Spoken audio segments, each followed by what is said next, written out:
Hola, ¿qué tal? Buenas noches y bienvenidos a Multideporte Oviedo, aunque no lo parezca. ¿Por qué? Porque no nos encontramos en el escenario habitual en el que se desarrolla y porque no está, pues Pablo Sánchez con nosotros. Decíamos la semana pasada, para la siguiente ya está. Bueno, pues ahora aseguramos que para la siguiente ya Pablo podrá estar con todos ustedes y con nuestro invitado o la persona a la que en ese momento entreviste y también, bueno, pues en el plató, en el set de Multideporte Oviedo, en este caso. Mientras tanto, bueno, pues muy gustosamente cubrimos el turno de Pablo para hablar con una persona que lo ha sido absolutamente todo, y cuando decimos absolutamente todo, es todo, porque antes, mientras nos colocaban los micros, yo le decía, ¿qué cargo le pongo? Y él me decía, ex preparador físico, ex futbolista, tenía más ex que Liz Taylor, en este caso, ¿no? Tenía más ex que Elizabeth Taylor, porque ha sido atleta, futbolista, preparador físico, profesor, maestro y otras muchas cosas. Marcos Pons, buenas noches. Hola, buenas noches. Más ex que Liz Taylor, podríamos poner, ¿no? Sí, bueno, pues es cuestión de muchos años. Ahí está. Bueno, pues Marcos Pons se encuentra esta noche con nosotros. ¿Por qué? Porque el próximo viernes 19, en el Hotel Silken Monumental Naranco, pues amigos, antiguos compañeros se dan cita para hacerle un homenaje. Marcos, cuando a una persona le hacen un homenaje hay que estar contento, pero también dices, muy viejo debo de ser ya, ¿o qué?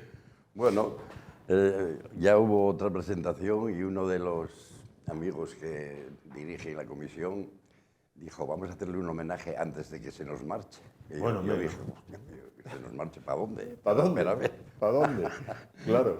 Y entonces es eso, sí, el homenaje suena así un poco Sí. a que es como el calentamiento de la última carrera. Bueno, ¿oíste? no, hombre, tampoco, tampoco.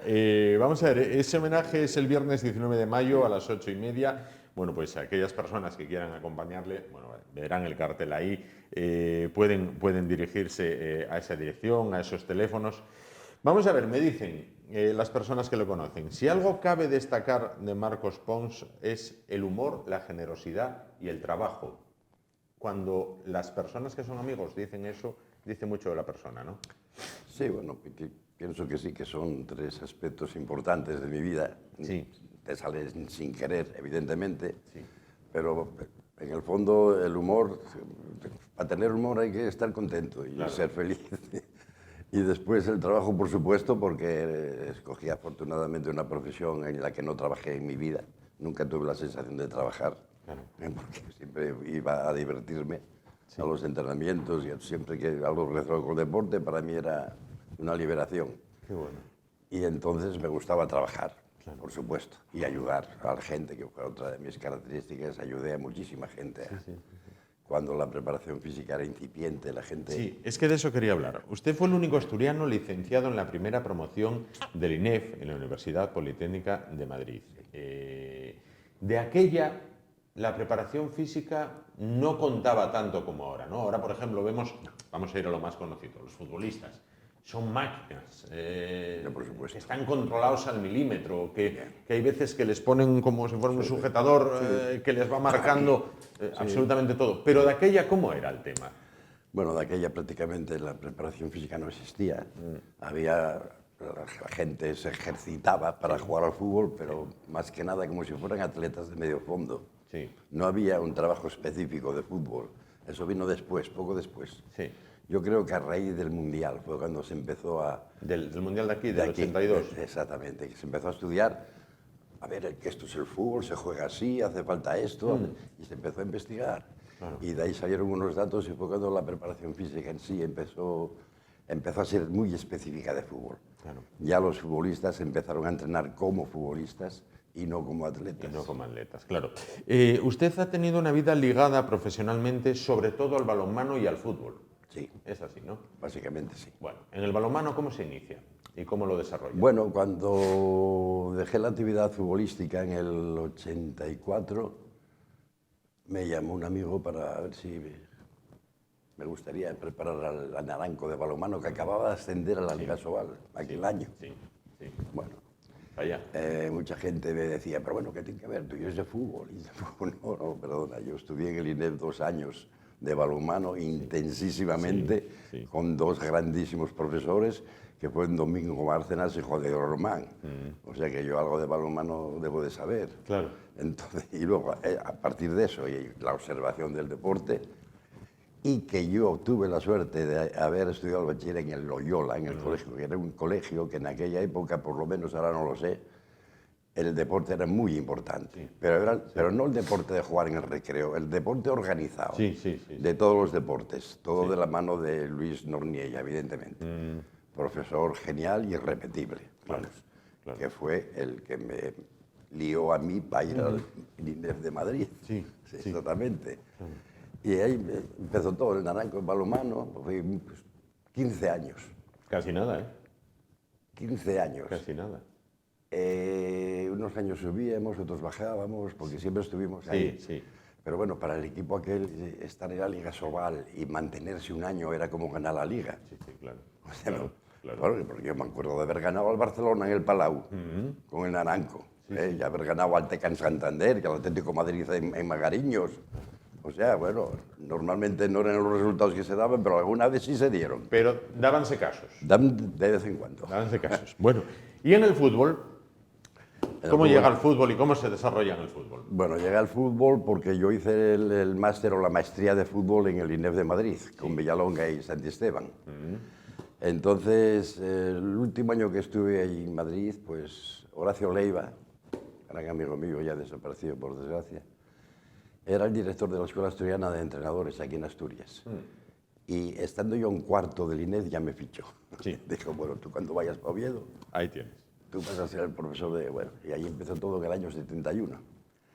Entonces, unos años después, yo ya estaba entonces, empecé a trabajar en la Universidad de Oviedo y era el preparador físico del baloncesto del Oviedo, aquel team mítico baloncesto que hubo aquí, en la misma categoría de la Mercadora, en segunda, en el mismo. Con Arnel Hall, Chuchi Dávila, Alejandro, y entrenaba también a las niñas del baloncesto y entrenaba también al equipo de fútbol, por supuesto. Claro. Y de paso también era atleta y corría con el CAU. O sea que... No se aburría, ¿eh? No. No se aburría. ¿Qué Real Oviedo se encuentra? ¿Qué Real Oviedo se encuentra cuando llega al Oviedo? Bueno, cuando yo llego al Oviedo, llego tarde. Faltaba poco para acabar la liga y aquel año descendimos. Vaya. Descendimos. Y yo creo que era un gran equipo. Pero me parece que descendimos empatado a puntos con otros 3. Una circunstancia... Da rabia eso. Sí. Y bueno, el año siguiente ascendimos. Claro. Y luego ya los 6 años que estuve a partir de ahí, siempre en segunda división. El objetivo del ascenso nunca se cumplió. Vamos, yo nunca tuve esa satisfacción. Por eso mi paso por el Oviedo fue intrascendente, intrascendente.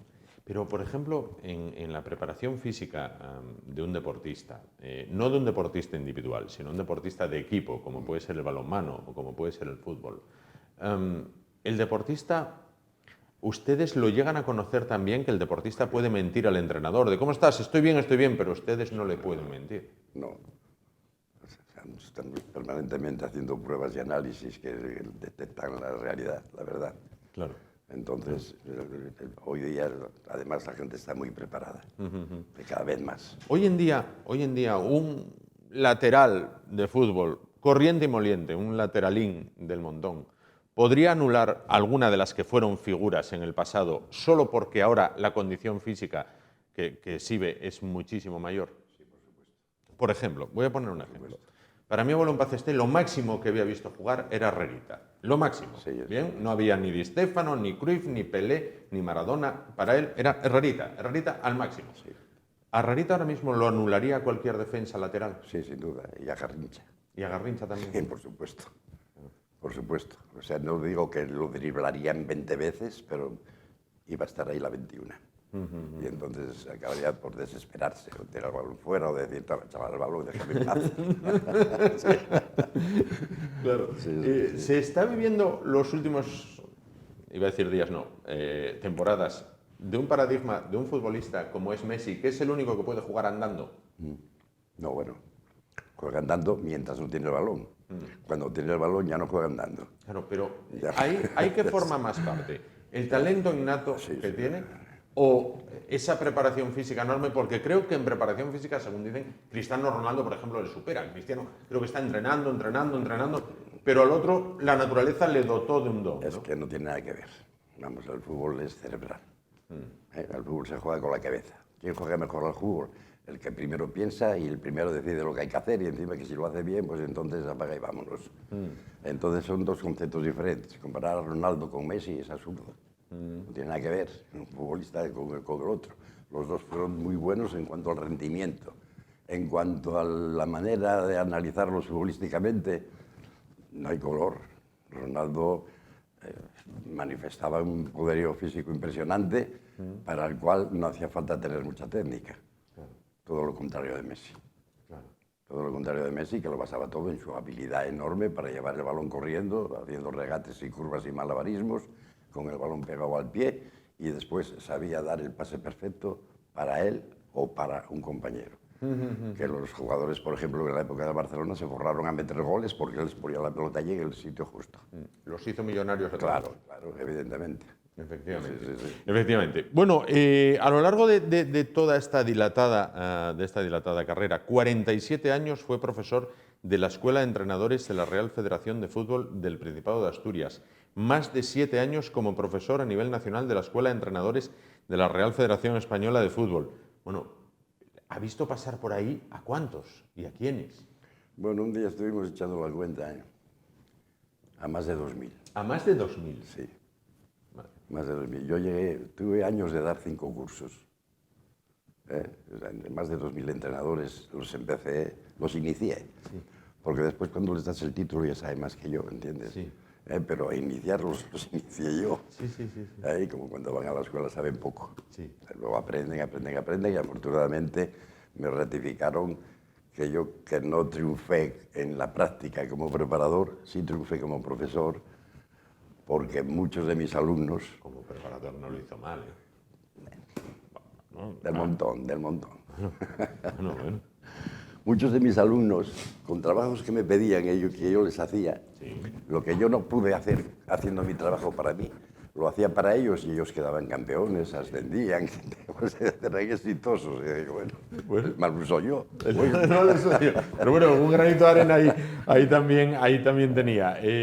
Vamos a ver, estuvo en el Oviedo también una breve temporada, 2002-2003.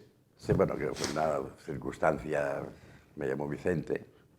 Vicente y yo jugábamos al fútbol en Oviedo cuando teníamos 15 años, o sea que sí, podía ayudarle yo, sí, que me ha encantado. Fuimos y...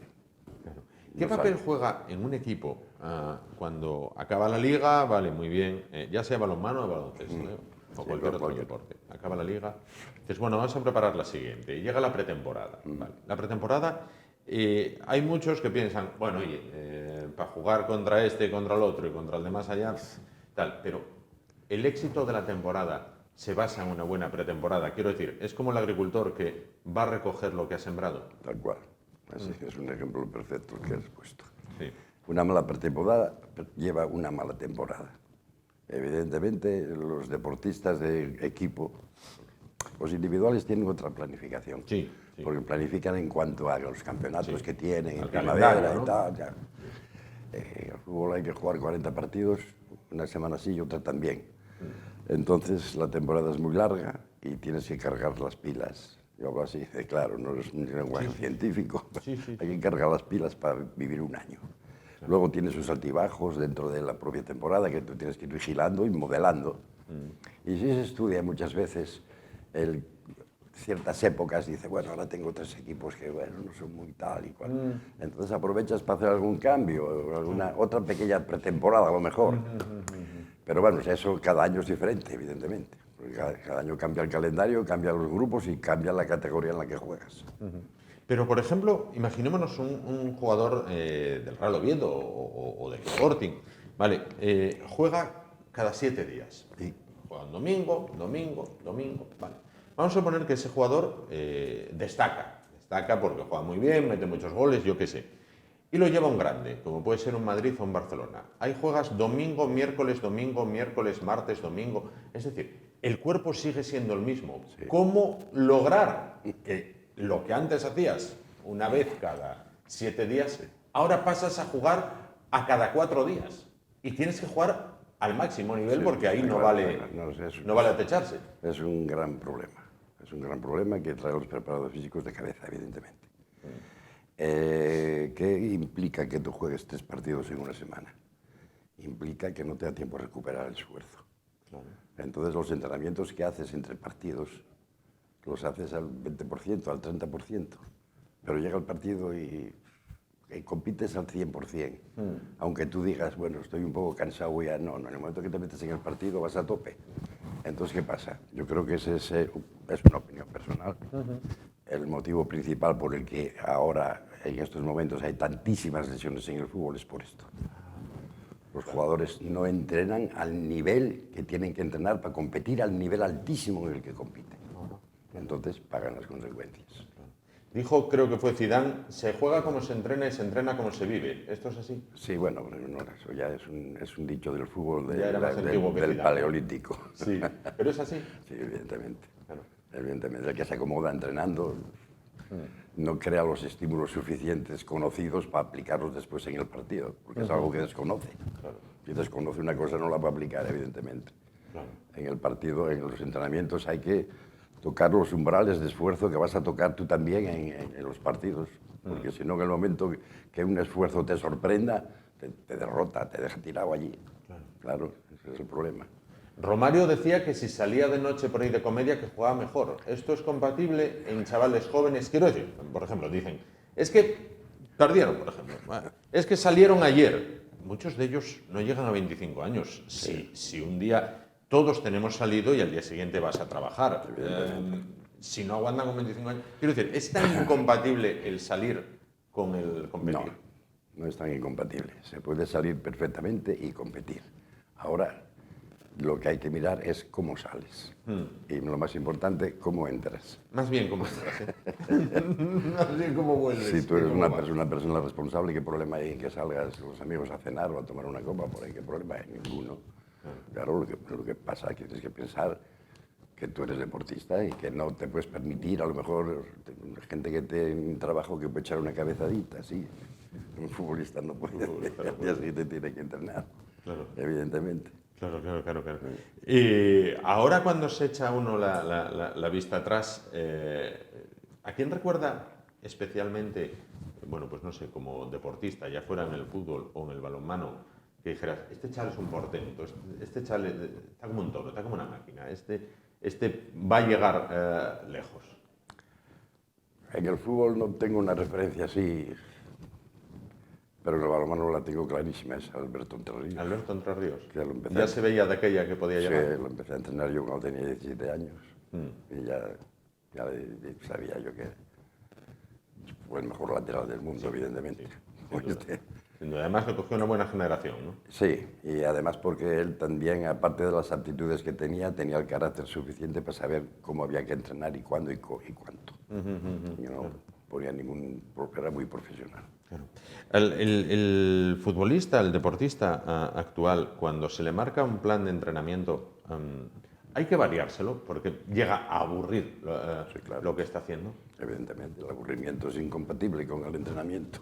Claro. Un entrenamiento aburrido es un entrenamiento que no va a dar los frutos que tú te imaginas que tiene que dar. Un aburrimiento es malo para todo. ¿Es bueno que el preparador, por ejemplo, sea amigo del futbolista? ¿Tiene que ser amigo del futbolista o tiene que mantener una distancia? Porque muchas veces un informe de usted puede relegarle al banquillo. Sí, pero hay que saber distinguir y saber hasta dónde puede llegar. Yo, para mí, el futbolista, como ellos dicen también que tienen amigos y cuando juegan contra ellos en el campo no hay amigos, pues en el entrenamiento tampoco. Ahora puede acabar el entrenamiento o puede acabar la carrera deportiva.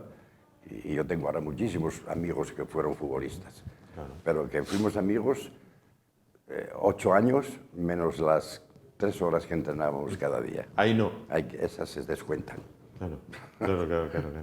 Entiendo que hay distintas escuelas, distintas formas de aplicar la preparación física. No todos los preparadores físicos, no sé si estudian todos por el mismo libro, pero no aplican todos lo mismo, ¿no? Para nada. Claro.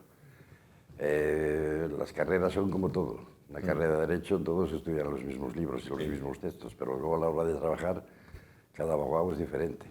En la preparación física pasa lo mismo. Uno pone después un toquecito personal entre las enseñanzas, digamos, comunes. Claro. Ahora cada vez prima más también, aparte de la preparación física, prima el bienestar mental del jugador. Estos chavales que muchas veces piensas, tienen todo, ¿qué les falta? ¿Qué puede ser lo que les saca de ¿qué dices? Pero es que no, hay una alarma excesiva siempre con el tema este eso siempre pasó. Siempre pasó, históricamente, vamos. Hubo futbolistas antes se entrenaba de otra manera. Sí. El futbolista mentalmente era de otra manera. Ahora saben que es muy difícil llegar arriba, no es como antes. Antes jugaban 4, ahora juegan 4 millones. Sí. Entonces es bastante más difícil, pero son más profesionales porque la misma sociedad exige que seas más profesional. Antes a mí me contaban cuando jugadores del Oviedo de la época antigua ahí vienen a beber sidra y bebían 4 cajas de sidra. Bueno, pues eso hoy día es impensable, vamos. Claro. Es impensable, sí, pero así. Y quiero preguntarle también una cosa. Muchas veces es una pregunta que a los que somos completamente profanos en la materia de la preparación física, bueno, a la vista está,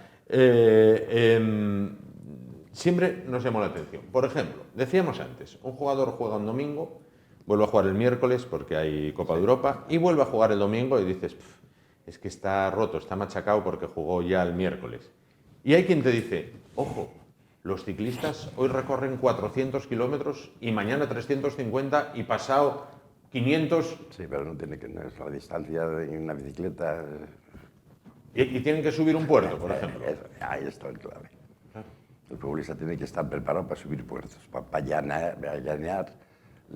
En cuanto alcanzas una velocidad, creas una inercia, que no hace falta que te esfuerces mucho para mantener esa velocidad. El problema es cuando se empina la carretera, evidentemente.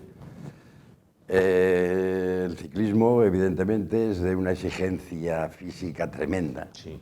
Claro, cosa que el fútbol no es. El fútbol es un deporte pues moderadamente asequible, porque tú haces un esfuerzo, una carrera de 50 metros o de 30 o de 40, pero después igual estás 10 minutos parado. Sí. Eso, claro, un ciclista eso no lo puede permitir. Igual que el ciclista, el corredor de maratón y los corredores, gente de la superélite del deporte en cuanto a exigencia, no en cuanto a ser élite, porque un futbolista es de élite, pero desde el punto del rendimiento no lo es. ¿Por qué? Porque no lo necesita. Claro. El deporte no lo demanda.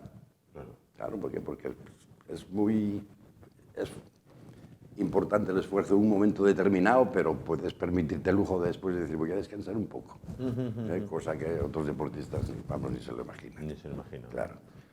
Actualmente en muchos equipos, ya sea de fútbol o de balonmano, el preparador físico va de la mano del entrenador. Es decir, un equipo ficha al entrenador, el entrenador dice, muy bien, pero yo traigo mi segundo y mi preparador físico. Esto cuando en su época no se daba, ¿no? Empezaba a darse. Yo no fui nunca con ningún entrenador. O sea, cuando llegara, por ejemplo, a Oviedo, cuando llegaban entrenadores, yo ya estaba. Claro. No traían ellos a su equipo. Claro. Pero después sí, más tarde ya empezaron lo cual me parece correcto, porque es gente de su confianza, gente de su mano y que se entienden perfectamente entre los 2 o los 3 o los 4 que pueda haber en el cuerpo técnico. Y además que tiene que ser así. Está claro que tiene que haber un director de la oficina, pero que después los empleados tienen que entenderse. Está claro. Bueno, pues Marcos Pons, ¿qué futuro cree que le aguarda al deporte? Porque el deporte yo creo que ahora mismo vive un momento muy dulce. Quiero decir, cuando yo era pequeño había menos y cuando usted era pequeño había muchos menos. Ahora hay polideportivos por todas partes, todo el mundo, salvo muy pocos, van al gimnasio. O sea, ahora el que no se cuida es el raro. Es el raro, sí. Es raro porque todos tienen lo que llaman ahora entrenadores personales. Sí, por ejemplo. Me parece perfecto. Sí. Pero a mí lo que me gusta es el naranjo. Sí. Tal cual, ¿no? Tal cual. ¿Ese es el mejor gimnasio que puede haber o qué? El entrenamiento natural es lo mejor que hay y después el gimnasio es para partes específicas del entrenamiento. Claro. Pero el que puede subir el Naranco 2 o 3 veces a la semana no tiene más problemas ya. Superando eso ya se supera todo, ¿no? Por supuesto. Prácticamente, claro. Por supuesto. Pues Marcos Pons, ex preparador físico, ex futbolista, ex atleta, ex entrenador, muchísimas gracias por estar con nosotros, esta noche. Antes de despedirnos, quiero hacerle una pregunta. Vamos a ver. Todos los lunes vemos a Eduardo Barredo, el gemelo, bueno, pues expresarse sus ideas de fútbol. Sí. Cuando era entrenador era así. Sí. ¿Ya era así? Sí. Y pobre del jugador que no le hiciera caso, ¿no? Me imagino. Pero mira, Eduardo Barredo siempre tuvo los mejores equipos juveniles de Asturias. Sí. Sí. Y era cosa de él, no era cosa de nada. Además, entrenando como se entrenaba en aquellas condiciones, en aquellos campos, Sí. que yo me acuerdo, yo cuando cumplí de juvenil, me fichó Eduardo Barredo para Astur. Sí. Y entrenábamos jugábamos en la Florida. Sí. Bueno, era un campo que cuando llovía te llegaba al barro, no a los tobillos, un poco más arriba. ¿Oíste? Parecido ahora, ¿eh? Ahora no tiene nada que ver. Claro. Ahora, ¿Y cómo era como entrenador? Era exigente, estaba muy encima, venga, tal y tal. De vez en cuando, igual hasta te insultaba. Me lo puedo imaginar. Sí, pero sí, muy majo. Me lo puedo imaginar. Bueno, pero un gran corazón, ¿no? Sí, por supuesto. Yo tengo una gran relación con él actualmente todavía. Sí. Y en aquella época, en Oviedo había 6 equipos juveniles, no había más. Nos conocíamos todos. Claro. Nos conocíamos todos y él conocía a todo el mundo. Claro. A todos los demás equipos que había, el Tradecor, el Oviedo, el Juventud Asturiano, el Oro Juan, él conocía el nombre de todos los jugadores y hablaba con ellos y tal y cual, de vez en cuando. A ti tengo que traerte yo para la juventud y tal y cual. Fichando. Claro, fichando. Qué bueno. Pues Marcos Pons, muchísimas gracias por estar con nosotros esta noche. Un abrazo muy fuerte para ese viernes 19 de mayo a las 8:30 de la tarde en el Hotel Monumental Naranco de Oviedo. Que lo pase de lo mejor del mundo con familiares, amigos y con toda la gente que ha formado parte, bueno, pues de todo este extenso periplo deportivo. Sí. Muchísimas gracias. Gracias a vosotros. Bueno, pues nosotros llegamos así al final del programa de hoy. Nos vamos prometiéndoles que el próximo lunes estará Pablo Sánchez con ustedes y el programa recuperará su formato habitual. Hasta entonces continúa la noche del deporte aquí en AC Principado Televisión. Gracias por su atención y muy buenas noches.